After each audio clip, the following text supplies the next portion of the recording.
Sejak benda itu ditanam di tubuh Laras, hidupnya berubah pelan namun pasti. Pria-pria mulai menoleh, dunia akhirnya memperhatikannya. Namun setiap malam ada napas lain di balik punggungnya. Bayangan tak dikenal setia mengikutinya, menunggu saat menagih harga yang sesungguhnya.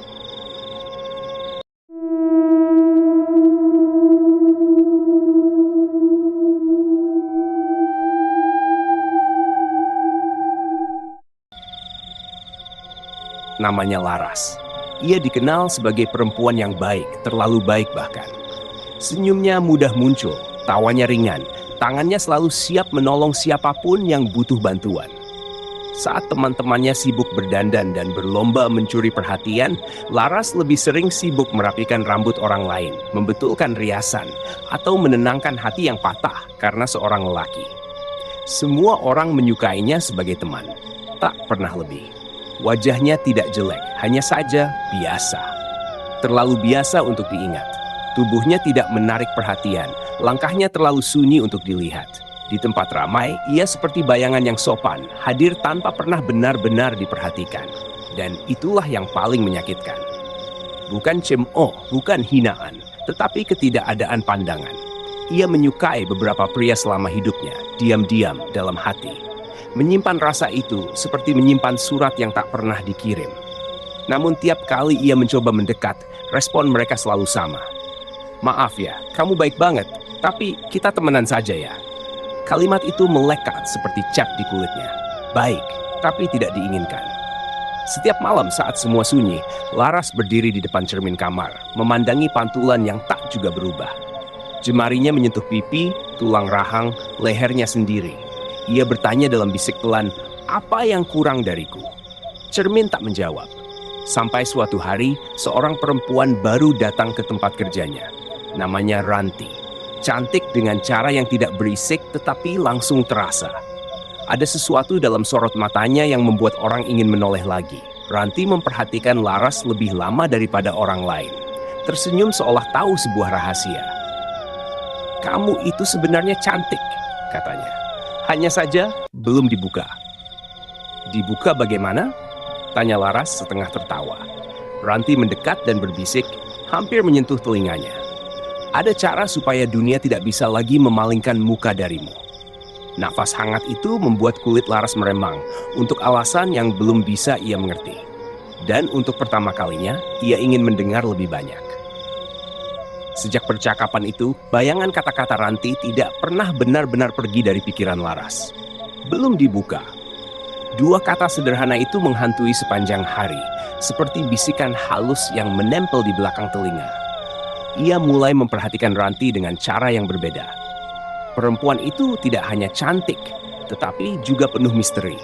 Gerak-geriknya tenang, suaranya pelan, namun setiap ucapannya terdengar seakan memiliki maksud lebih dalam dari sekadar percakapan biasa.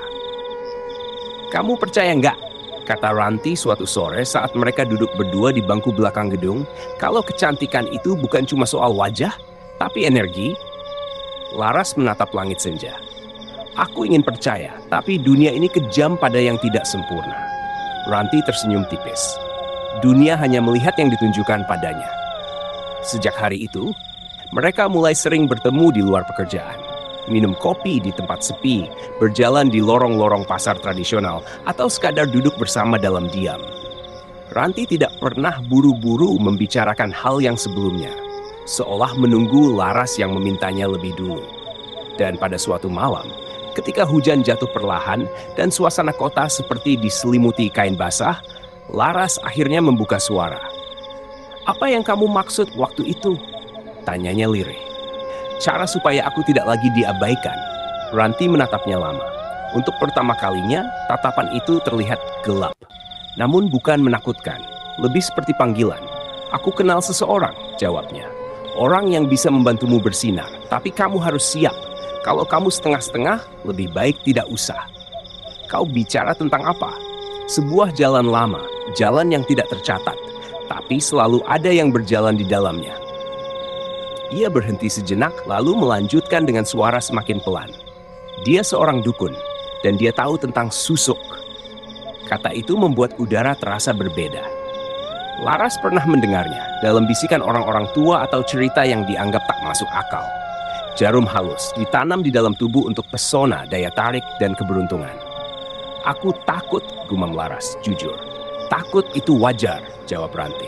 Tapi lebih menyakitkan hidup sebagai bayangan, bukan? Pertanyaan itu menusuk lebih tajam daripada apapun yang pernah dikatakan padanya. Laras terdiam, merasakan sebuah keputusan perlahan balik dari dasar hatinya, seperti makhluk yang lama tertidur. "Kapan kamu bisa membawaku?" tanyanya akhirnya. Ranti tersenyum tipis lagi. "Nanti malam, saat bulan menipis dan dunia tidak terlalu memperhatikan apa yang terjadi." Dan untuk pertama kalinya dalam hidupnya, Laras merasa jantungnya berdebar. Bukan karena cinta, melainkan karena kemungkinan. Malam datang lebih cepat dari yang Laras bayangkan. Langit menggantung rendah dengan warna keabu-abuan, seperti kain kusam yang menutupi mata bintang. Angin berhembus pelan, membawa bau tanah basah dan daun yang membusuk. Saat Ranti menjemputnya, tak banyak kata diucapkan. Hanya sebuah anggukan kecil cukup untuk memastikan bahwa keputusan Laras tak akan ditarik kembali. Mereka menaiki kendaraan yang melaju menuju pinggiran kota, semakin jauh dari keramaian, semakin dekat pada kesunyian yang terasa berat. Jalanan menyempit, berubah menjadi lorong tanah yang hanya diterangi sisa cahaya bulan yang pucat. Sebuah rumah kayu berdiri di tengah pekarangan liar, dikelilingi pohon-pohon tua yang dahannya melengkung seperti tangan yang ingin meraih apa saja yang lewat. Di teras, sebuah lampu minyak berpendar redup, bergoyang pelan tertiup angin. "Dia sudah menunggu," bisik Ranti. Laras tidak bertanya bagaimana Ranti tahu. Kakinya melangkah sendiri, mendekati pintu yang terbuka perlahan, bahkan sebelum tangannya menyentuh gagang. Di dalam, udara terasa tebal, beraroma kemenyan dan sesuatu yang lebih asing, manis, tapi menusuk. Seorang lelaki tua duduk di atas tikar anyam dengan punggung tegak. Rambutnya memutih seluruhnya, namun matanya muda, terlalu muda untuk wajah setua itu. "Kau datang dengan penuh keinginan," ucap sang dukun tanpa membuka mata. "Bukan hanya ingin dicintai, tapi ingin diinginkan." Laras menelan ludah. "Aku hanya ingin dilihat." "Itu alasan paling berbahaya," jawabnya pelan. Di hadapannya terbentang kain hitam. Di atasnya berkilau beberapa jarum emas yang sangat halus, nyaris seperti rambut. "Susuk ini bukan perhiasan," lanjutnya. "Ia adalah perjanjian." "Perjanjian dengan siapa?" Suara Laras hampir tak terdengar. Sang dukun membuka mata dan tersenyum tipis. "Dengan apa yang selama ini menatapmu dari balik cermin." Ranti berdiri di belakangnya, satu tangan perlahan menyentuh bahu Laras, hangat, meyakinkan. Tapi sentuhan itu membuat bulu kuduknya berdiri. "Jika kamu ingin mundur, sekarang waktu terakhir." Laras memandang jarum-jarum itu. Bayangan dirinya yang selama ini tak pernah dipilih, tak pernah diinginkan, melintas di depan mata. "Lakukan," katanya akhirnya. Sang dukun mengangguk, mengambil satu jarum, lalu mendekat. Ujung logam itu menyentuh pipinya. Dingin, lalu perlahan menembus kulit. Tanpa rasa sakit, tanpa darah, seolah tubuhnya membuka jalan dengan sukarela. Di dalam kepalanya terdengar bisikan yang bukan berasal dari mulut siapapun. "Akhirnya, aku tinggal di rumah yang indah." Dan dalam pantulan mangkuk air di depan mereka, Laras melihat senyum di wajahnya. Padahal, bibirnya tidak bergerak. Perjalanan pulang terasa seperti mimpi yang ditarik terlalu panjang. Laras duduk diam di samping Ranti, menatap keluar jendela, memperhatikan bayangan pepohonan yang bergeser di kegelapan. Pipinya masih terasa dingin, seolah menyimpan ingatan tentang sentuhan logam yang tak terlihat. Ia beberapa kali menyentuh kulitnya, mencari luka, mencari bekas, tapi tak ada apa-apa. Semuanya tampak sama, terlalu normal untuk sesuatu yang baru saja mengubah hidupnya. Namun di dalam dirinya ada sesuatu yang berbeda, seperti sebuah napas baru, perlahan-lahan menyatu dengan detak jantungnya. "Kau merasa apa-apa?" tanya Ranti pelan, tanpa mengalihkan pandangan dari jalan. "Aku tidak tahu," jawab Laras jujur. "Seperti ada ruang baru di dalam diriku, tapi aku tidak bisa melihatnya." Ranti tersenyum tipis. "Itu artinya ia sudah menerima." "Menerima apa?" "Dirimu." Keesokan paginya, Laras terbangun lebih cepat dari biasanya. Ada kehangatan aneh di bawah kulitnya, menjalar dari wajah hingga ke seluruh tubuh. Saat ia berdiri di depan cermin yang sama seperti setiap malam yang lalu, pantulan yang menyambutnya tidak lagi benar-benar asing, namun terasa lebih hidup. Matanya tampak lebih dalam, bibirnya lebih berwarna. Cahaya di wajahnya lembut tapi memaksa untuk diperhatikan. Masih Laras, tapi bukan yang dulu. Ketika ia keluar rumah, udara pagi terasa menyentuhnya berbeda. Seorang lelaki yang berpapasan berhenti berjalan beberapa detik lebih lama dari seharusnya. Pandangannya terlambat berpaling. Seorang lain di ujung jalan menoleh, lalu menoleh lagi, mencoba memastikan apa yang baru saja ia lihat. Di tempat kerja, suasananya berubah secara perlahan. "Laras, kamu ganti produk apa?" tanya salah satu rekan perempuan sambil menatapnya lebih teliti.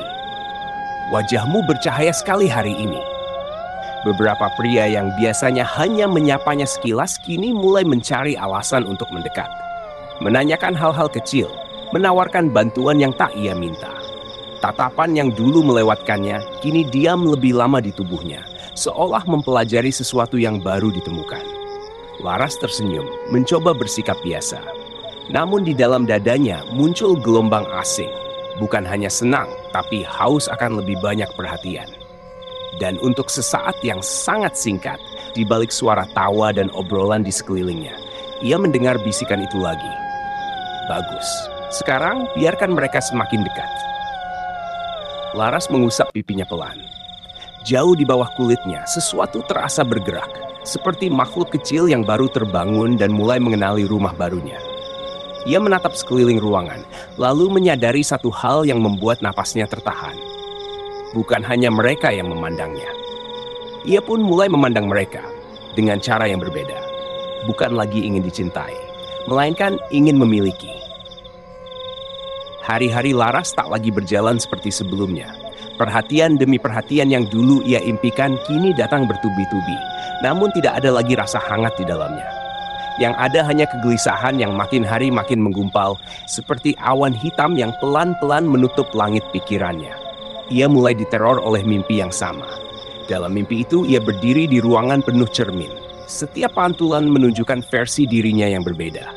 Lebih cantik, lebih menggoda, lebih berani.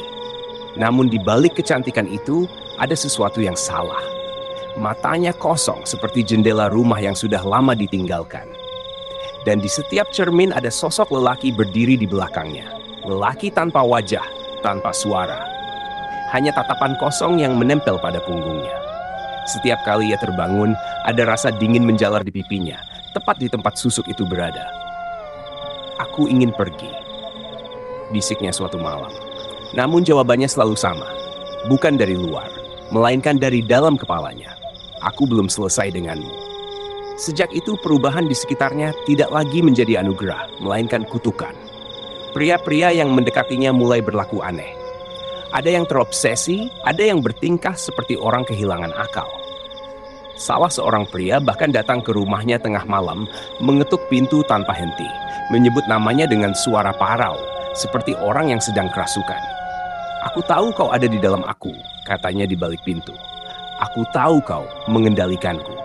Laras gemetar, bersandar pada dinding. Ia tak lagi merasa menjadi pemilik dirinya sendiri. Dan yang paling mengerikan, Ranti menghilang. Nomornya tak bisa dihubungi. Rumah kontrakannya kosong. Beberapa orang bahkan berkata tak pernah mengenalnya. Seolah perempuan itu hanya bayangan yang diciptakan untuk membawanya ke jalan ini. Dalam keputusasaan, Laras memutuskan kembali ke tempat sang dukun. Namun yang ia temukan hanya rumah kosong, hampir roboh, dan kabar dari warga sekitar. "Orang tua itu sudah meninggal beberapa hari setelah kau datang ke sini." Kalimat itu membuat kakinya lemas. Satu-satunya orang yang bisa melepas sisir kutukan di dalam tubuhnya sudah tiada. Dan sejak saat itu, teror semakin menjadi nyata. Hari-hari Laras berubah menjadi lorong sempit yang tak memiliki pintu keluar. Dunia di sekelilingnya masih berjalan seperti biasa. Orang-orang tertawa, bekerja, berbincang. Namun semua itu terasa jauh, seperti suara yang terperangkap di balik kaca tebal. Ia ada di sana, tetapi tidak benar-benar hidup di dalamnya. Pantulan wajahnya di cermin semakin asing. Cantik ia, tetapi matanya tidak lagi memantulkan kehidupan. Hanya ada bayangan gelap yang diam di belakangnya, menempel seperti parasit. Ia jarang keluar rumah. Jika terpaksa, langkahnya selalu dibayangi perasaan diawasi.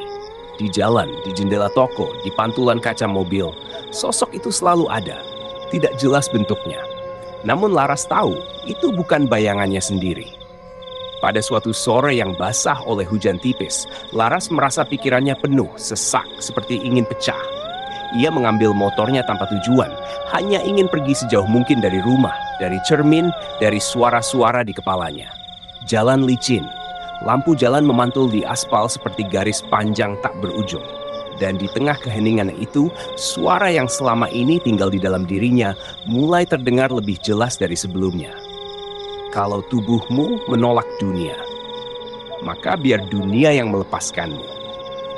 Ia menoleh, namun tak ada siapa-siapa. Lalu cahaya menyilaukan muncul dari arah depan.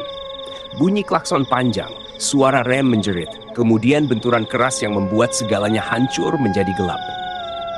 Namun Laras tidak sepenuhnya pergi. Ia melayang di antara dua dunia, melihat tubuhnya tergeletak di jalan, orang-orang berkerumun, tangisan, teriakan, namun ia tak bisa menyentuh apapun. Tak bisa kembali, dan tak bisa benar-benar pergi. Di ruang tak bernama itu, suara itu kembali datang, lebih puas dari sebelumnya.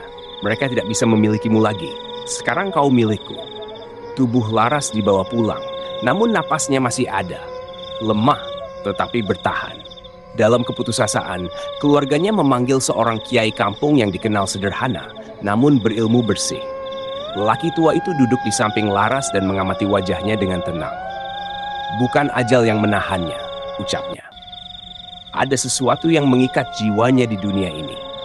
Tangannya perlahan menyentuh pipi Laras. Di bawah kulit itu terasa benda asing, dingin keras seolah bersembunyi dari doa. Dengan suara yang pelan namun tegas, sang kiai mulai membaca ayat suci. Udara berubah berat, dinding bergetar halus, dan tubuh Laras menegang, menggigil seolah melawan sesuatu yang tak kasat mata. Dari mulutnya keluar suara lirih yang bukan miliknya. Suara yang marah, suara yang enggan pergi. Doa semakin kuat, semakin dalam. Dan perlahan, di bawah kulitnya, sesuatu terdorong keluar. Sebuah jarum emas kecil muncul, jatuh ke lantai dengan bunyi nyaring. Dunia seperti berhenti sejenak.